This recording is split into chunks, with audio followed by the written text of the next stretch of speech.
your voice. Till you take over the world. We'll keep the fire burning through the dark. A good day by your side. We're looking for a hero. Step by you like a shadow. It's the 30th of December.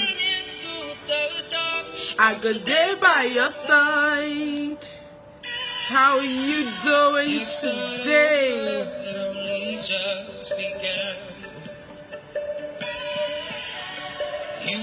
Awesome evening, isn't it?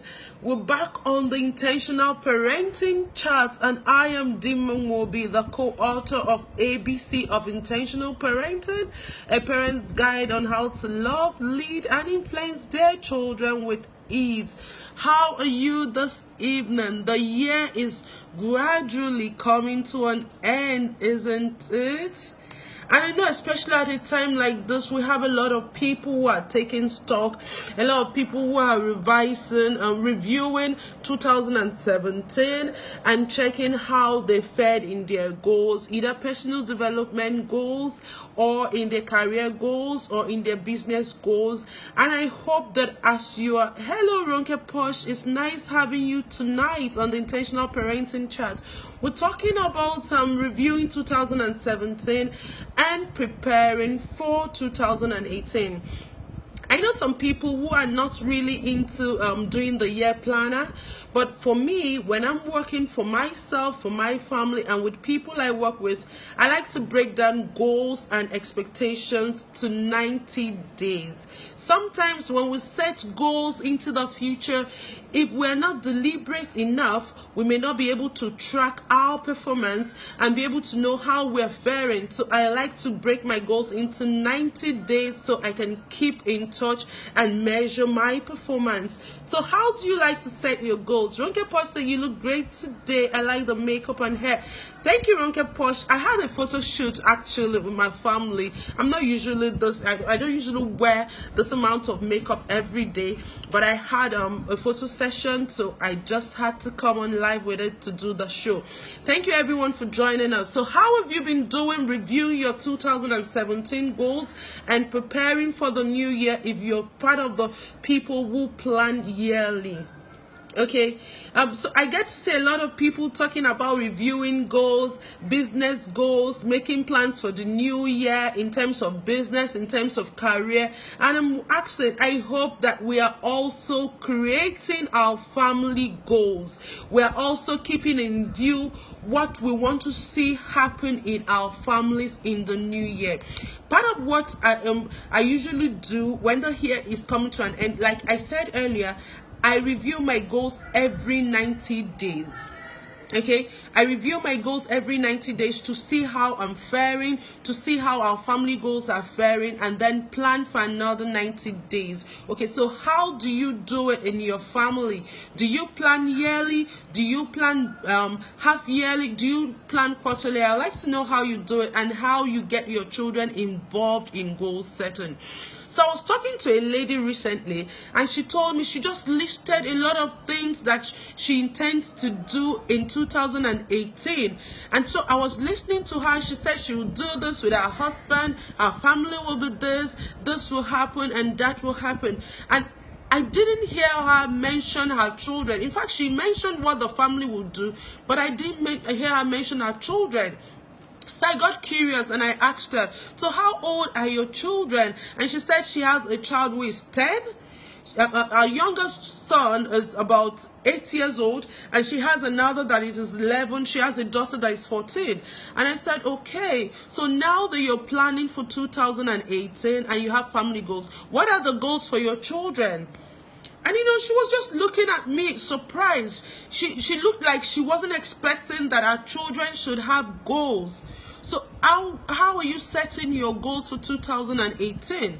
And I'd like to share this with you. If you have children who are, say, like up to 7 years, up to 8 years, I think you should involve your children in setting family goals. One thing I know is that when people are involved in goal setting, when people feel that, when each member of your family feel that their interest is represented in whatever vision that your family is forecasting for the year, in whatever goals you're deciding as a family to pursue, you get the buy-in of your children when they are involved in setting it. It's not enough as parents to gather your children to say, this is what we want to achieve this year, this is what our family is driving at or is pursuing this year. If the children do not feel involved in it, if they're not part of the goal setting, if their interest is not represented, they may not be able to have the full buy-in and pursue that vision with religiously pursue that vision with all of their might and meet it. So how are you involving your children in goal setting? For me personally, in the Dima Nedunwobi nation, we have a tradition where at the beginning of every year, we gather together as a family with the children and we set our goals as families. So how do we do it? We ask each member of our family, my children, to draw up what they want to achieve for the year. We look at academically, we look at personal development, we look at their social goals vis-a-vis relational goals and all of that. We look at the skills they want to develop, and so we look at it and they tell us what they want to achieve in 2018. And I'll just share, I wish I brought their goals book. Each of our children have their goals book where they write down the goals they are pursuing for the year, and we review it quarterly when they are back home for holiday, either during midterm or any of the holidays. We review the goals. And one of the goals that my 10-year-old daughter wrote for last year was that she wanted to learn how to cook. And so what did that do for her? It made that intentionally she put in much more effort in being in the kitchen, in partaking intentionally in preparing meals. So right now she can make jollof rice, she can make some soup like egusi soup, she can make spaghetti, she can make porridge jam and all of that. So somebody will say, oh, it's normal now, won't a child learn how to cook? But because she set it as a goal, I didn't need to push her. I didn't need to scream to say, oh, you need to be at the kitchen, you need to learn how to cook, you need to do that. She wrote it down as a goal, and when we were reviewing quarterly, we were tracking how she was doing in it. So it was something she came into the kitchen and partook in preparing meals willingly because it's something that came out of her. Another of my daughter wrote in her personal development goals that she wanted to conquer fear. And one of the fears she wanted to conquer was the fear of heights, the fear of creepy things. And we started working on it, and during the course of the year, when it was looking, during our review sessions, when it was looking like she wasn't conquering that fear, what did we do? We had to get her a therapist to work with her to conquer the fear. Remember, if I was the one, or daddy was the one pushing her to say, you need to conquer the fear, chances are she might give in reluctantly. She might just go in for the sessions because we forced her or we mandated her. But because she wrote it down as something she wanted to work on, she intentionally worked on it, and as we tracked it, we were seeing that we weren't getting the desired result. We had to pay for a therapist to work with her.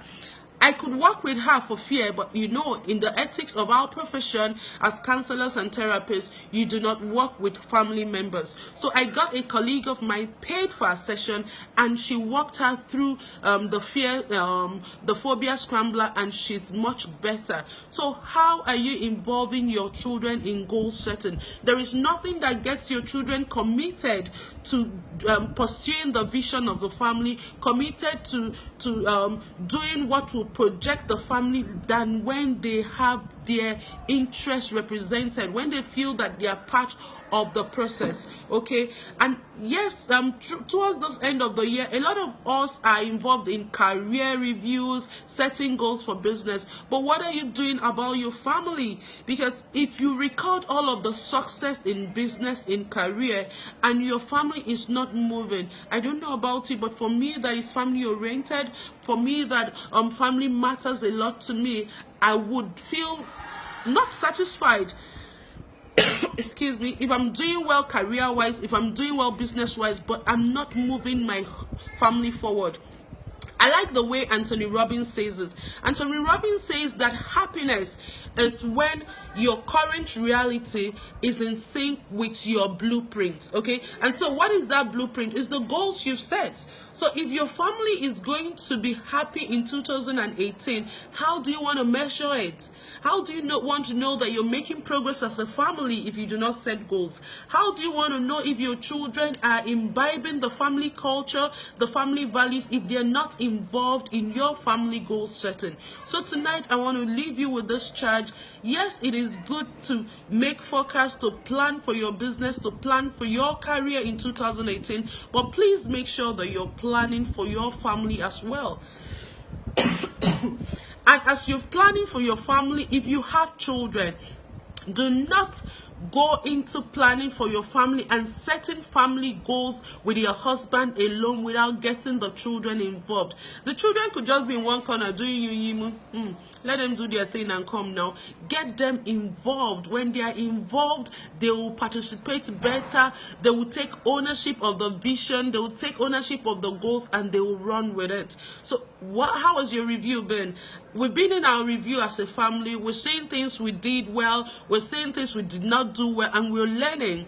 So another temptation you might fall into is when you're doing the review and you feel that you didn't measure up as much as you thought you would measure up. Do not give in to that temptation to feel you did bad.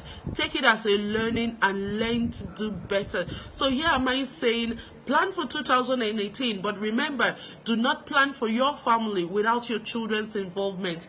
Get them involved in your family vision, get them involved in your family goals for 2018, and I wish you and your family a wonderful, fantastic, incredible, fabulous 2018. I remain Dimma, your host on the Intentional Parenting Chat. Have you listened to the questions you must answer as a parent if you want to raise wholesome kids? If you've not listened to that audio, what are you waiting for? The link to that audio is right in this broadcast. Is right here. I shared it there. Click on it and listen. If you want to raise children in this time and age without losing your sanity, without losing your mind, you must find answers to those questions. I'm giving it to you free. Just click on the link and listen to those questions that you must answer, especially if you want to raise wholesome kids without losing your minds. Until I come your way again, if you have any parenting challenges, parenting questions, or any topics you would like us to treat on this show, please send it to me in my email. My email is also on this broadcast, and I will do justice to it. Remember, nothing happens by chance. You cannot raise happy, wholesome children by chance. You need to do that intentionally. Thank you for joining me on this show tonight, and I'll see you again on the Intentional Parenting Chat. Keep being awesome, keep being fabulous, keep raising those intentional kids. Bye-bye.